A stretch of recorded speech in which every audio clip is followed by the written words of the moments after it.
Brinje je još u srednjem vijeku bila važna župa Senjske biskupije, što je vidljivo iz velikog broja značajnih sakralnih objekata.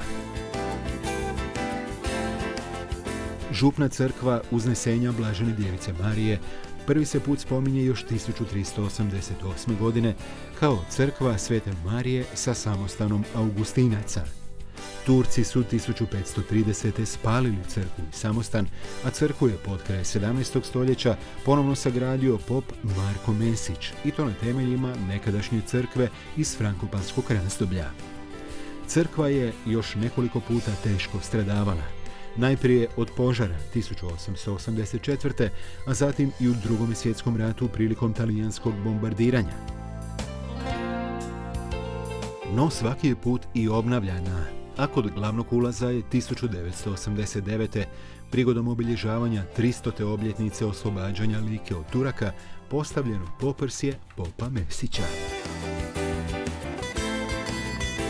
Među najznačajnijim sakralnim objektima svakako je gotička kapela Svetog Trojstva iz 14. stoljeća, koju krase poznati kip Svete Marije s Isusom i kameni kip Pijeta. Sagrađena je od kamena i ima velik arhitektonski, ali i kulturno-povijesni značaj.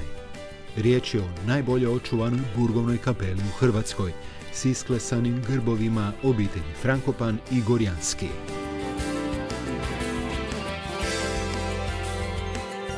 Na lokaciji ispod brda Humca nalazi se kapela Svetog Vida, gotička građevina na čijem su pročelju uklesana dva grba, knezova Krčkih i knezova Divinskih. Vjeruje se da je upravo obitelj Divinski izgradila kapelu u 14. stoljeću, a njezin najsačuvaniji dio je zvonik nepravilnog tlocrta.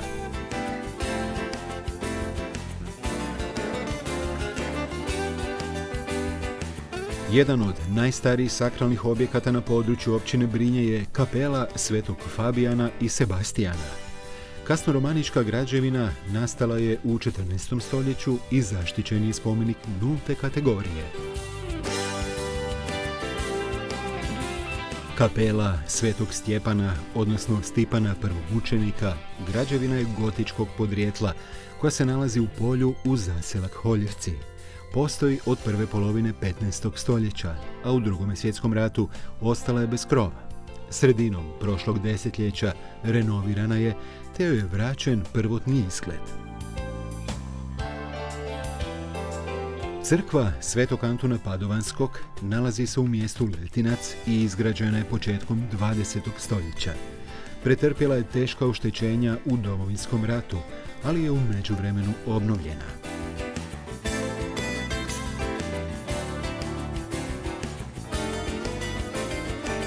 Od sakralnih objekata vrijedi izdvojiti i crkvu Svetog Ivana Krstitelja u naselju Lipice, crkvu Našašća Svetog Križa u Križpolju, crkvu Svetog Jurija Mučenika u Jezeranama, te baroknu crkvu Svetog Nikole Biskupa u Stajnici.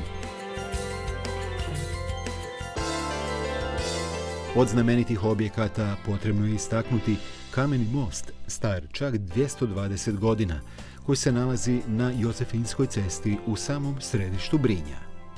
Most je djelo brinjskih i primorskih graditelja i kamenorezaca, a na njemu se nalazi sunčani sat, koji je tijekom rekonstrukcije dobio i kamenu kuglu.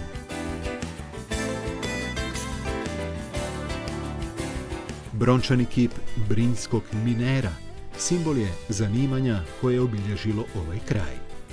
U Brinju su rasli mnogi poznati mineri i graditelji cesta i tunela, pa se često kaže da ne postoji tunel na svijetu u čijoj gradnji nije sudjelovao barem jedan Brinjak. Brinjski miner djelo je akademskog kipara Koste Angelija Radovanija.